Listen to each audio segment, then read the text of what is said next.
আকাশবাণী কলকাতা। খবর পড়ছি শুভ্রা চক্রবর্তী। বিশেষ খবর। প্রধানমন্ত্রী নরেন্দ্র মোদী বলেছেন, আত্মনির্ভরতার মাধ্যমে ভারত আরও সক্ষম হয়ে উঠছে। দেশে চিতাবাঘ, সিংহ ও বাঘের সংখ্যা বৃদ্ধি পেয়েছে বলে প্রধানমন্ত্রী উল্লেখ করেছেন।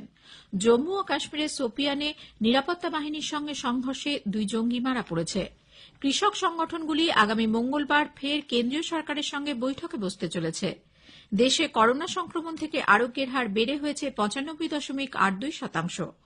মেলবোর্নে বক্সিং ডে টেস্টের দ্বিতীয় দিনের শেষে ভারত প্রথম ইনিংসে অস্ট্রেলিয়ার চেয়ে 82 রানে এগিয়ে আছে। করোনা সংক্রমণ এড়াতে মাস্ক পরুন ও ঠিকভাবে পরুন, 2 গজ দূরে থাকুন, নিরাপদ দূরত্ব বজায় রাখুন, হাত ও মুখ পরিষ্কার পরিচ্ছন্ন রাখুন। আসছে বিস্তারিত খবরে। প্রধানমন্ত্রী নরেন্দ্র মোদী আজ তার মাসিক বেতার ভাষণ মন কি বাতের 72তম পর্বে দেশবাসীকে আগাম নতুন বছরের শুভেচ্ছা জানিয়েছেন। তিনি আগামী দিনে আত্মনির্ভর ভারতের স্বপ্নকে সাকার করার লক্ষ্যে আরও বেশি করে এগিয়ে আসার আহ্বান জানান। তিনি বলেন, জনতা কারফিউর মতো অভিনব প্রয়াস গোটা বিশ্বকে প্রেরণা দিয়েছে। থালা বাজিয়ে হাততালি দিয়ে করোনা যোদ্ধাদের সম্মান জানানোর বিষয়টিও সাড়া ফেলেছিল। শ্রী মোদী বলেন, করোনাকালে অনেক বাধা বিপত্তি এসেছে, সাপ্লাই চেইন নিয়ে সমস্যা তৈরি হয়েছে, কিন্তু দেশ এই বাধা থেকে শিক্ষা লাভ করেছে। এর থেকে নতুন এক সক্ষমতার উদ্ভব হয়েছে, যার নাম আত্মনির্ভরতা। এ প্রসঙ্গে প্রধানমন্ত্রী অভিনব ব্যানার্জি নামে এক দিল্লিবাসীর ভারতে তৈরি খেলনা কেনার প্রত্যয়ের কথা তুলে ধরে মন্তব্য করেন, মানুষের চিন্তাভাবনার যে আমূল পরিবর্তন হয়েছে, এ হল তার উদাহরণ। শ্রী মোদী বলেন, দেশে উৎপাদিত জিনিস আরও বেশি করে ব্যবহার করতে হবে, সে সঙ্গে দেশে উৎপাদিত দ্রব্য যাতে যথেষ্ট উচ্চমানের ও ত্রুটিমুক্ত হয়, সেদিকেও নজর রাখতে হবে। জিরো এফেক্ট, জিরো ডিফেক্ট এই ভাবনা নিয়ে কাজ করার সময় এসে গেছে। ভোকাল ফর লোকাল ভাবনাটি প্রতিটি ঘরে পৌঁছে গেছে। দেশে এখন বিশ্বমানের সামগ্রী উৎপাদন করতে হবে বলে প্রধানমন্ত্রী মন্তব্য করেছেন। বিদেশি দ্রব্য ব্যবহারের বিষয়ে সতর্ক থাকার অনুরোধ জানিয়ে তিনি বলেন, देशवासियों से आग्रह करूंगा, आप भी एक सूची बनाएं। दिन भर हम जो चीजें काम में लेते हैं, उन सभी चीजों की विवेचना करें और ये देखें कि अनजाने में कौन सी विदेश में बनी चीजों ने हमारे जीवन में प्रवेश कर लिया है, एक प्रकार से हमें बंदी बना दिया है। इनके भारत में बने विकल्पों का पता करें और ये भी तय करें कि आगे से भारत में बने, भारत के लोगों के मेहनत से, पसीने से बने उत्पादों का हम इस्तेमाल करें। শ্রী মোদী এদিন শিখ গুরু গোবিন্দজির 2 পুত্র সাহিবজাদে জোরাভার সিং এবং ফতে সিং এর আত্মবলিদানের কথা তুলে ধরেন। মৃত্যু এগিয়ে এলেও তাঁরা নিজেদের অবস্থানে অটল ছিলেন। 1 সপ্তাহ আগে প্রধানমন্ত্রী গুরু তেগ বাহাদুরের সমাধিতে শ্রদ্ধা নিবেদন করতে দিল্লির গুরুদ্বার রকাবগঞ্জে গিয়েছিলেন তিনি। সেখানেও এদিন তিনি বক্তৃতায় এই কথা উল্লেখ করেছেন। শিখ গুরু গোবিন্দ সিং এর পরিবারের সদস্যদের শহীদ হওয়ার স্মৃতি স্মরণ করে তিনি বলেন, তাঁদের এই আত্মত্যাগ দেশকে নতুন শিক্ষা দিয়েছে। প্রধানমন্ত্রী দেশে চিতাবাঘ, সিংহ ও বাঘের সংখ্যা বৃদ্ধির সুখবর জানিয়ে বলেছেন, भारत में लेपर्ड्स यानी तेंदुओं की संख्या में 2014 से 2018 के बीच 60% से अधिक की बढ़ोतरी हुई है। 2014 में देश में लेपर्ड्स की संख्या लगभग 7,900 थी।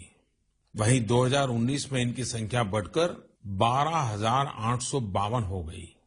पिछले कुछ सालों में भारत में शेरों की आबादी बढ़ी है, बाघों की संख्या में भी वृद्धि हुई है, साथ ही भारतीय वन क्षेत्र में भी इजाफा हुआ है।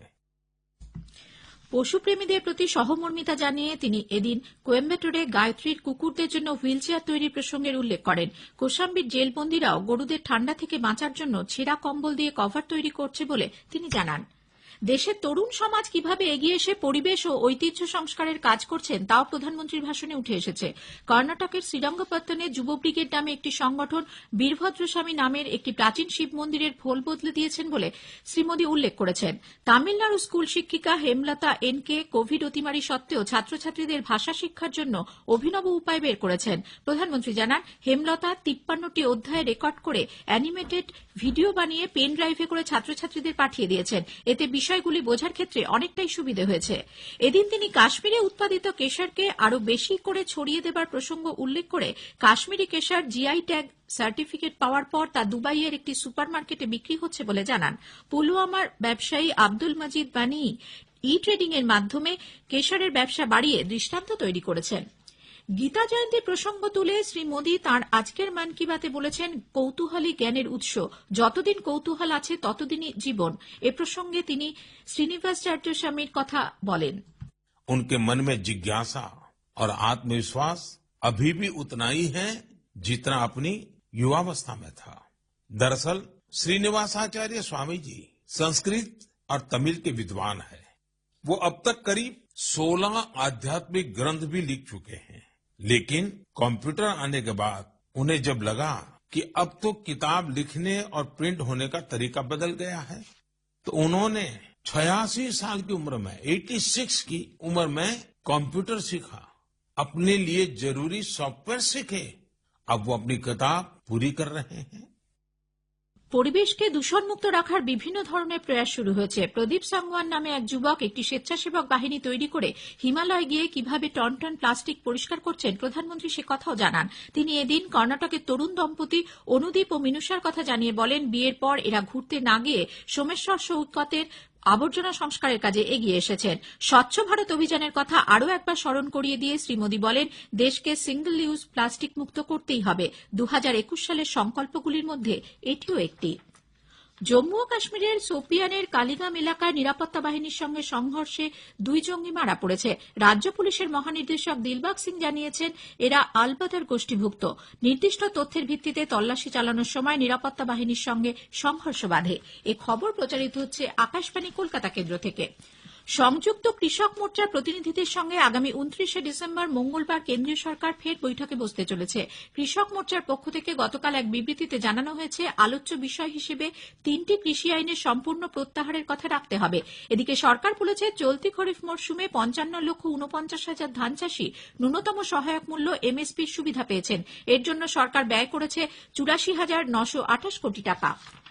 দেশে করোনা সংক্রমণ থেকে আরোগ্যের হার বেড়ে 95.82% পৌঁছেছে। গত 24 ঘন্টায় সুস্থ হয়েছেন 21,400-এরও বেশি মানুষ। দেশে মোট সুস্থ হয়েছেন 97,61,500 জন। অন্যদিকে গত 24 ঘন্টায় আরও 18,700 জন নতুন করে আক্রান্ত হওয়ায় মোট আক্রান্তের সংখ্যা 1,81,87,800 ছাড়িয়েছে। স্বাস্থ্য মন্ত্রকের আজ সকালে রিপোর্টে জানানো হয়েছে, গত 24 ঘন্টায় 279 জনের মৃত্যু হয়েছে। ফলে মোট মৃতের সংখ্যা বেড়ে হয়েছে 1,47,600। চিকিৎসাধীন রয়েছেন 2,78,600 জন। ইউরোপের আরও কয়েকটি দেশে নভেল করোনা ভাইরাসের নতুন জিনগত রকমফেরের খোঁজ মিলেছে। গতকাল স্পেন থেকে একজন রোগীর খোঁজ মেলে। এর আগে ডেনমার্ক, জার্মানি, ইটালি এবং নেদারল্যান্ডসেও এ ধরনের রোগীর খোঁজ মিলেছিল। জিনগত রকমফেরের হদিশ পাওয়া গেছে অস্ট্রেলিয়া এবং জাপানেও। আগামীকাল থেকে জাপানে বিদেশিদের প্রবেশাধিকার নিষিদ্ধ হচ্ছে। গতকাল করোনা ভাইরাসের নতুন রকমফেরের হদিশ মেলার পরই এই সিদ্ধান্ত নেওয়া হয়েছে। যেসব নাগরিকরা বিদেশ থেকে দেশে ফিরতে চান, তাদের 72 ঘন্টার মধ্যে করা নমুনা পরীক্ষার নেগেটিভ রিপোর্ট দাখিল করতে হবে। চিকিৎসকদের সংগঠন association of health services doctors AHST উদ্ভূত করোনা পরিস্থিতির প্রেক্ষিতে কোভিড আক্রান্ত সব চিকিৎসক ও স্বাস্থ্যকর্মীকে সরকার ঘোষিত আর্থিক সাহায্য অবিলম্বে দেওয়ার দাবি তুলেছে। এক প্রেস বিজ্ঞপ্তিতে তারা জানিয়েছে, সরকারকে চিকিৎসার আর্থিক দায় নিতে হবে। AHST আরও বলেছে, নন কোভিড চিকিৎসার হাসপাতালগুলিতে স্বাস্থ্যকর্মীদের সুরক্ষায় সব রকম ব্যবস্থা নেওয়া প্রয়োজন। উল্লেখ্য, গতকাল কোভিড আক্রান্ত হয়ে প্রয়াত হয়েছেন মালদার প্রখ্যাত চক্ষু চিকিৎসক ডক্টর সুব্রত সোম এবং খড়দহের কমল রঞ্জন সাহা। বিশ্বভারতীর সঙ্গে নোবেলজয়ী অর্থনীতিবিদ অমর্ত্য সেনের জমি বিতর্কের প্রেক্ষিতে আজ বুদ্ধিজীবীদের নিয়ে প্রতিবাদ সভার ডাক দিয়েছেন রাজ্যের মন্ত্রী ব্রাত্য বসু। দুপুর 3টায় বাংলা একাডেমির সামনে এই সভা হবে। ব্রাত্যবাবু জানিয়েছেন, যোগেন চৌধুরী, জয় গোস্বামী প্রমুখ এদিন উপস্থিত থাকবেন। অমর্ত্য সেনের শান্তিনিকেতনের বাসভবনকে ঘিরে অহেতুক বিতর্ক তৈরি করা হচ্ছে বলে বামফ্রন্ট চেয়ারম্যান বিমান বসু মন্তব্য করেছেন। গতকাল এক বিবৃতিতে তিনি জানান, অমর্ত্য সেন আচার্য ক্ষিতিমোহন সেনের পৌত্র। তাঁদের বাসভবন প্রতিচি বিশ্বভারতী কর্তৃপক্ষের লিজের ভিত্তিতে দেওয়া জমির উপরেই নির্মিত হয়েছে। কেন্দ্রীয় শিক্ষামন্ত্রী রমেশ পোখরিয়াল নিশাঙ্ক বলেছেন, সিবিএসই বোর্ড পরীক্ষাসূচি আগামী 31শে ডিসেম্বর ঘোষণা করা হবে। এক টুইট বার্তায় তিনি জানান, ওই দিন সন্ধে 6টার পর পরীক্ষার দিনক্ষণ দেখতে পাওয়া যাবে। মেলবোর্নে বক্সিং ডে টেস্টের দ্বিতীয় দিনে আজ ভারত তাদের প্রথম ইনিংসে 1 উইকেটে 36 রান হাতে নিয়ে খেলতে নেমে দিনের শেষে 5 উইকেট হারিয়ে 277 রান তুলেছে। অধিনায়ক অজিঙ্ক্য রাহানে 104 এবং রবীন্দ্র জাদেজা 40 রানে ক্রিজে আছেন। ভারত প্রথম ইনিংসে অস্ট্রেলিয়ার চেয়ে 82 রানে এগিয়ে থাকল। শেষ করার আগে খবরের বিশেষ অংশ আরেকবার। প্রধানমন্ত্রী নরেন্দ্র মোদী বলেছেন, আত্মনির্ভরতার মাধ্যমে ভারত আরও সক্ষম হয়ে উঠছে। দেশে চিতাবাঘ, সিংহ ও বাঘের সংখ্যা বৃদ্ধি পেয়েছে বলে প্রধানমন্ত্রী উল্লেখ করেছেন। দেশে করোনা সংক্রমণ থেকে আরোগ্যের হার ফের বেড়ে হয়েছে 95.82%। খবর পড়া এখনকার মতো শেষ হলো।